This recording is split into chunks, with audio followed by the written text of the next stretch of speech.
रामायण के हनुमान को कौन नहीं जानता है। लगभग सभी भारतवासी हनुमान का नाम जैसे ही कहीं पे आता है तो वह रामायण के हनुमान जी के प्रति श्रद्धा भाव से भर जाता है।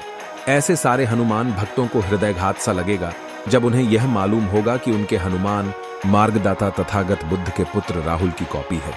हाँ साथियों, वीडियो को अंत तक देखें और ज्यादा से ज्यादा शेयर करें जिससे भारत की आम जनता तक यह वीडियो पहुंच सके और पाखंडियों की गपोण गाथा का भंडाफोड़ हो सके।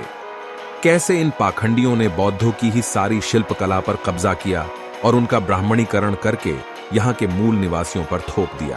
अब आप लोग इस मूर्ति को देखिए जो कि तथागत गौतम बुद्ध के पुत्र राहुल की है और यह रामायण के हनुमान की। इन दोनों मूर्तियों में काफी समानता देखने को मिलती है, शिवाय इसके कि राहुल के सीने में तथागत बुद्ध की मूर्ति दिख रही है और हनुमान के सीने में राम और सीता की छवि दिखाई जा रही है।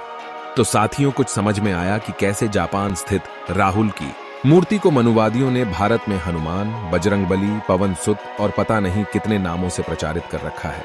और इतना ही नहीं, हनुमान चालीसा भी बुद्ध के जय मंगल अट्ठ गाथा से प्रेरित है या कहिए चुराई गई है। इसमें किंचित मात्र संशय नहीं है कि रामायण बुद्धोत्तर रचना है।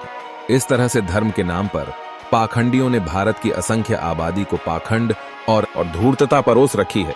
जापान की ऊंजी शहर में एक जैन बौद्ध मंदिर है। इस मंदिर में बुद्ध के पुत्र राहुल की मूर्ति है। यह मूर्ति वहीं की है।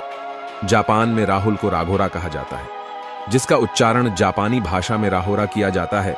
जो भारत में राहुल है वहीं जापान में राघोरा है। लेकिन जापान के जैन बुद्धिज्म में राहुल को राघोरा सोंजा कहा जाता है। सोंजा का मतलब जापानी में बौद्ध अरहंत होता है। सोंजा का उच्चारण जापानी में सोन्या होता है, जो शून्यता के निकट है। शून्यता जैन बुद्धिज्म का दर्शन है। जापान की जैन बुद्धिज्म में राहुल को 16 अरिहंतों में से एक अरिहंत माना जाता है। राहुल बुद्ध के पुत्र भी थे, अनुयायी भी थे और अरहंत भी थे। राहुल की यह मूर्ति प्रतीकात्मक रूप से बुद्ध के प्रति उनके प्रेम को दर्शाती है। बुद्ध राहुल के हृदय में बसते हैं।